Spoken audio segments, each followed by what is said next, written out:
Supreme Court declined to hold the counselling process for admission to MBBS and other courses, which is based on the NEET UG 2024 results. Responding to petitions alleging a paper leak and urging for a fresh NEET UG 2024 exam, the Supreme Court served notice to the National Testing Agency.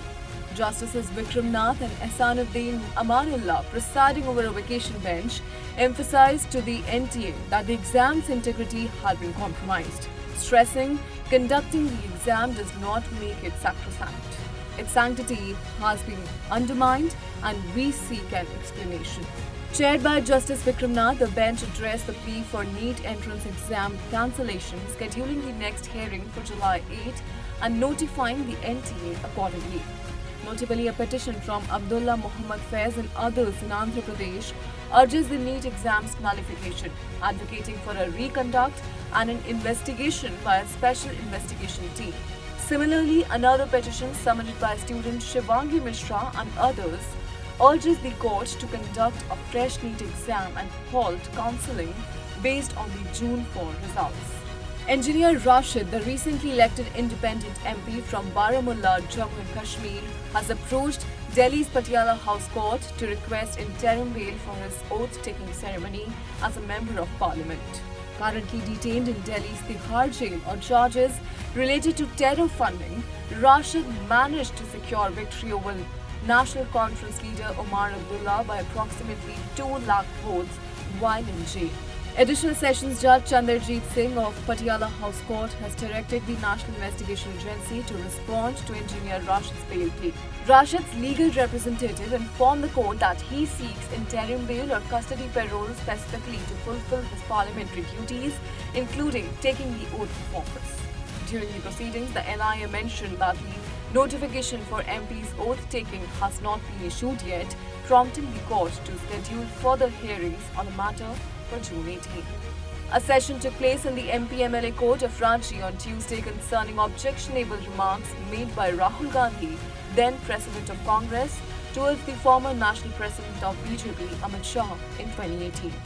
Special Justice Sarthak Sharma had previously issued summons for Rahul Gandhi's appearance. However, as no report was attached to the record, the next hearing date has been set for July 6. Despite earlier summons, Rahul Gandhi failed to appear in court. He had previously contested the summons issued by the MP-MLA court in the High Court, but his challenge was dismissed. Subsequently, the MP-MLA court reissued summons to Rahul Gandhi. The Rajasthan High Court has acquitted Ghulam Mohammed, previously convicted of repeatedly raping his own stepdaughter, overturning the trial court's verdict. Justice Anup Kumar Dhan's bench ruled that neither the Criminal Procedure Code nor criminal jurisprudence permits the prolonged withholding of rape charges or any crime for pre-investigation. The High Court clarified that the allegations as presented do not constitute attempted rape under Section 376 read with Section 511 of the IPC, but rather amount to assault with intent to outrage the modesty of a woman under Section 354. According to the testimony of the 6-year-old victim, the accused undressed both her and himself, and upon her outcry, he fled. The court emphasized that an attempt necessitates the completion of 3 distinct steps, none of which were alleged in this case. Consequently, the bench altered the charges against Ghulam Mohammed, resulting in his acquittal of the rape charge. The High Court of Jammu and Kashmir in Ladakh has levied a fine of ₹1 lakh on petitioner Professor Abdul Ghani Bhatt while rejecting his plea to dismiss his daughter-in-law's maintenance claim. Professor Abdul Ghani Bhatt, aged 81, acting on behalf of his son, had requested the termination of maintenance proceedings initiated by his daughter-in-law under Section 488 of the Jammu and Kashmir Code of Criminal Procedure. The petitioner contended that his son had divorced the woman, rendering the maintenance petition inadmissible. Furthermore, he leveled several serious accusations against the women and accused Additional Sessions Judge Gohar Majid Dalal of partiality and misconduct.